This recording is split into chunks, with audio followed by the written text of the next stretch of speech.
But in any event, I want to introduce the first panelist is actually Dan Mays, who is giving a presentation for Abdul Alkalimat.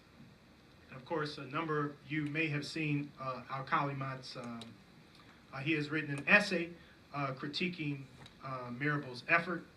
I'm sure that some of that might find its way into this presentation. But Abdul Alkalimat, he is not here, but he is a native of Chicago, Illinois, received his PhD in sociology from the University of Chicago, and is currently a professor in African American Studies in the Graduate School of Library and Information Science at the University of Illinois at Urbana-Champaign. His research interests include digital inequality, community informatics, and African American intellectual history. He moderates the largest African American studies discussion list, H-Afro-Am, and created and edits Malcolm X, a research site, as well as E-Black Studies. So I will introduce them as they come up. So Dan Mays is a former student of Dr. Alkalimat and a member of the Local 80 Union in Elmwood Park, Illinois, here to provide us with Abdul Alkalimat's remarks.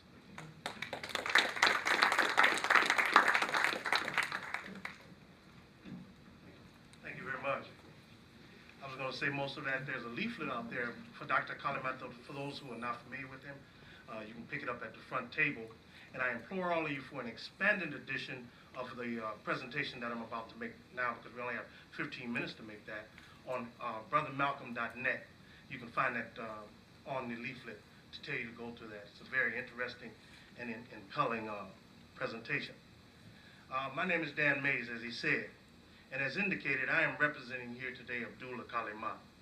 Abdul is currently teaching a special course at Peking University, starting a new program in China in community informatics. Community informatics is the use of computers by working and poor people to improve their lives.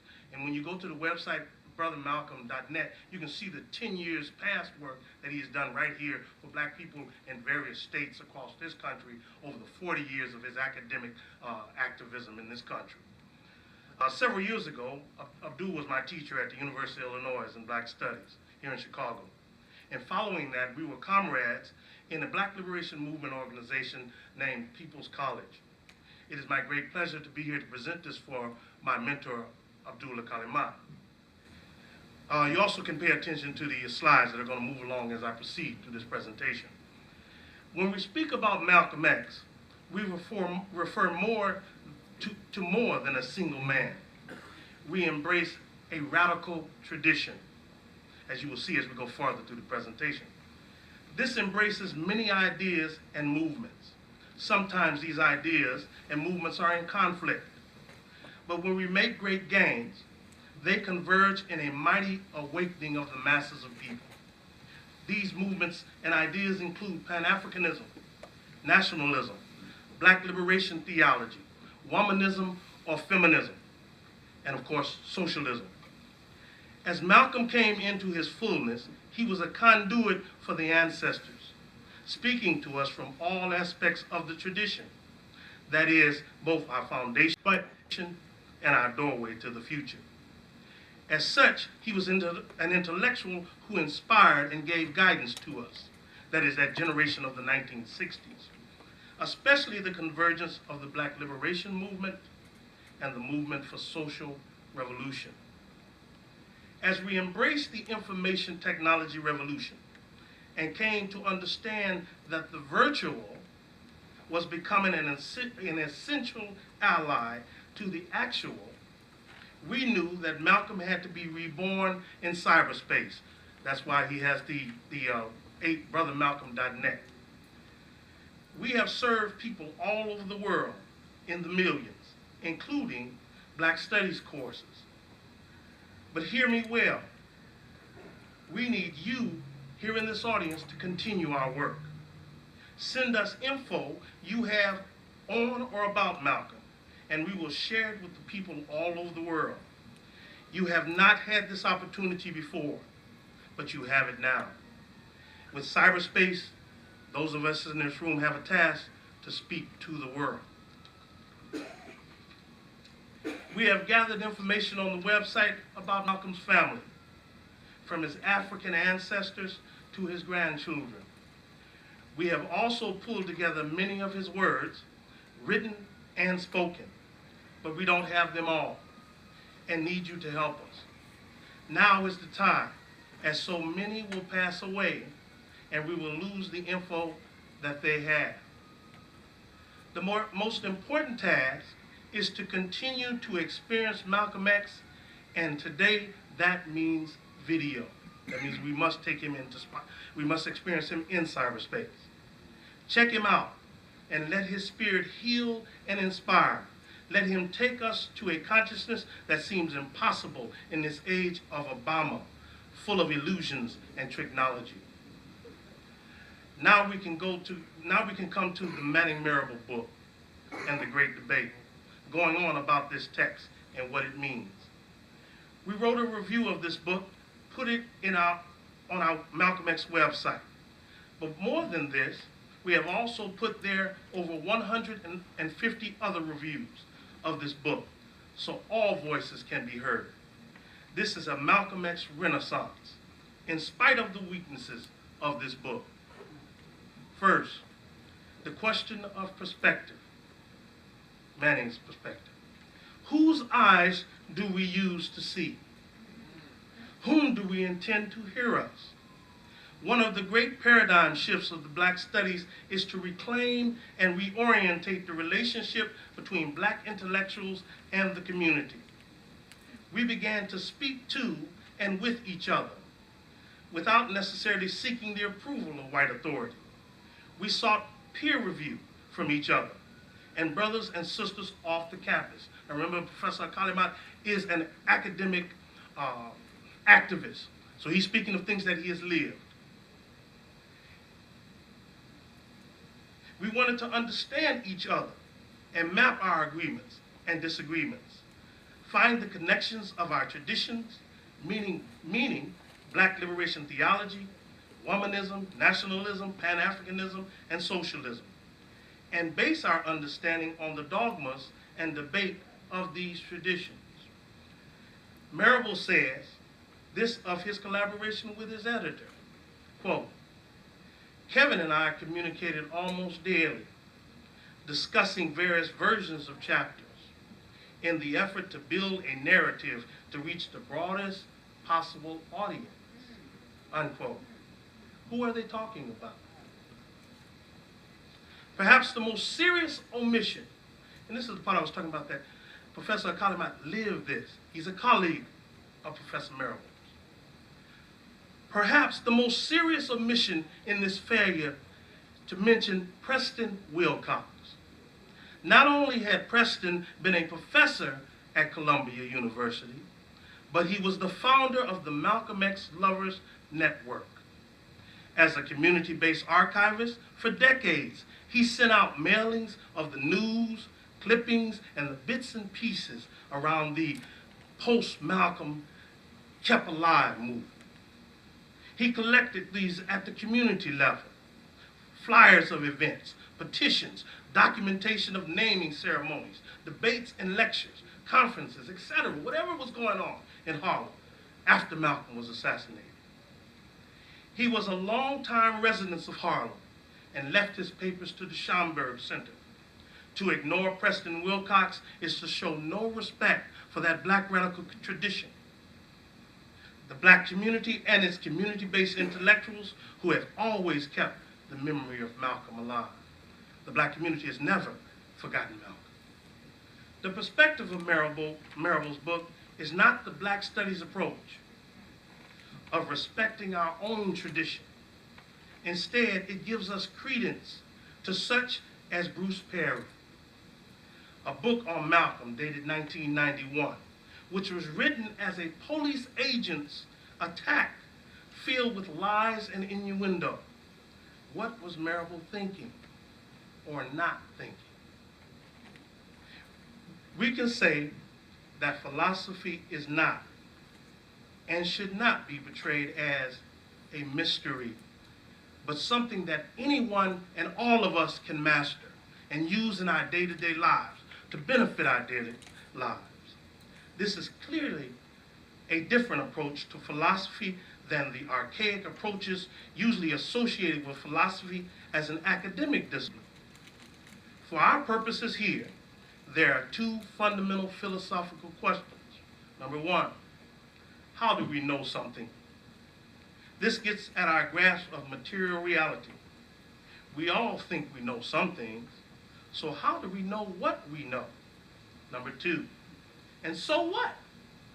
How does our understanding capture the nature of reality, such as that we understand the motion of how things change, how change comes about?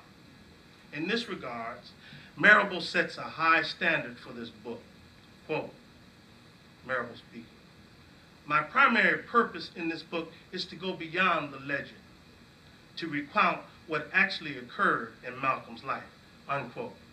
First, when we apply the revolutionary mandate, no investigation, no right to speak, the book comes up short for lack of evidence. Why not provide information on your sources for your statements and let the reader be the judge? I don't know if anybody's familiar that there's a whole debate that you will find on brothermalcolm.net about there's no footnotes in the text. Now that's a debatable in the academic community. But if you go on to read and get more support, the expanded edition of this expands and supports, gives more support of this idea of why not provide evidence and how the book lacks evidence. Second, Marable suggests that Malcolm opportunistically invented or reinvented himself as a form of self-promotion. That's one thing that caught my attention. The word reinvention in the title. I always thought Malcolm was redeemed, as so many of our other brothers who are shooting each other in the streets have to be redeemed. In the black Christian tradition in our black community, it's redemption. The preachers always preach about the thief on the cross and the murder next to Jesus. Redemption, not reinvention. To package himself to the maximum effect, unquote, page 10 of Marable's book. He thinks the process was based on an intentional agency of Malcolm X himself. Does consciousness determine being, or does being determine consciousness? Marable takes the first approach, while I suggest a materialist perspective that follows this observation by Karl Marx. Quote, "It is not consciousness of men that determines their being, but on the contrary, their social being determines their consciousness." On Malcolm X's political thinking, Marable writes, quote, "Despite his radical rhetoric, as the ballot or the bullet makes clear, the mature Malcolm believed that African Americans could use the electoral system and voting rights to achieve meaningful change," page 484. Here, Marable refuses to embrace the dialectical thinking of Malcolm X. First, Malcolm's thinking was grounded in the black radical tradition. See what Frederick Douglass wrote 100 years earlier in an article titled "The Ballot and the Bullet." Just the title links Malcolm to Frederick Douglass. Quote from Frederick Douglass: "If speech alone could have abolished slavery, the work would have been done long ago. What we want is an anti-slavery government in harmony with our anti-slavery speech, one which will give effect to our words and translate them into acts. For this, the ballot is needed. And if this will not be heard and heeded, then the bullet. We have had cant enough and are sick of it. When anti-slavery laws are wanted, anti-slavery men should vote for them. And when the slave is to be snatched from the hand of a kidnapper, physical force is needed. And he who gives it proves himself a more useful anti-slavery man than he who refuses to give it and contents himself by talking of a sword of spirit." End quote, 1859, reprinted from Douglass, 1950, page 457 through 458. The ballot or the bullet theme in black radical tradition is in fact a fundamental tenet of American politics. It was part of the ideological rationale for the American anti-colonial war of liberation from England. It was stated in the 1776 Declaration of Independence 235 years ago. To read the full text, go to http://tinyurl.com/Declaration of Independence. If you want to understand the tradition on which Malcolm X stands, that link and that black radical tradition, now linking it to the American Revolution, from Frederick Douglass to Malcolm, to us, that doorway, that future. We have reviewed Manning Marable's book on Malcolm X as far as perspective, philosophy, and politics. But we still have an outstanding question. Why this book at this time? President George W. Bush, that is, was a right-wing standard bearer. But now we have a Obama moment. Barack Obama is a blackface on U.S. imperialism. While he has escalated Bush's war and extended it into Libya, we have no anti-war movement challenging Obama's legitimacy. The ruling class is using a black man to advance the cause of neoliberalism. They are concerned more about banks too big to fail than unemployment and the suffering of the masses of people. Maybe I should say Obama is our man doing their work. We voted for him, but he lacks the guts to fight for us against the rulers and generals who govern. He seeks to compromise with right-wing Republicans and Democrats captured by the fascist Tea Party that hold 10% of the seats in Congress. Rather than give us the Malcolm X of Detroit speeches, the Malcolm X we love and respect, Marable tries to cut him down to size with unsubstantiated arguments under the guise of trying to humanize Malcolm X. In summary, Marable gives us the perspective that is outside of the black studies tradition in his attempt to sell books to a wide American book-buying public. Marable gives us a philosophy that is mechanical, not dialectical, idealist, not materialist, and he attempts to turn Malcolm X into a social reformer rather than the revolutionary that he actually was. In short, Marable fabricates a Malcolm X who would not take militant and revolutionary action against the global war, against poverty and degradation of today. That's why we have to speak up, to respect our legacy and affirm our future. Don't forget, there is a Chicago story here. For example, there can be no story of Malcolm without a full discussion of Muhammad Speaks. Based in Chicago, and this means we have to include the contributions of the great editors Richard Durham and John Woodford. And in conclusion, this is a flawed book, but its success is that it had brought us here today to debate important questions. Here are some that seem important. What is our understanding of history? What is the fight for freedom in the 21st century? What are the battlefronts of today? What organizational forms are needed for black liberation? What leaders are needed? How to have gender equality? How can black studies reunite with the black liberation movement? When we leave this forum, what is the next step? As Charlie Parker has written, now is the time.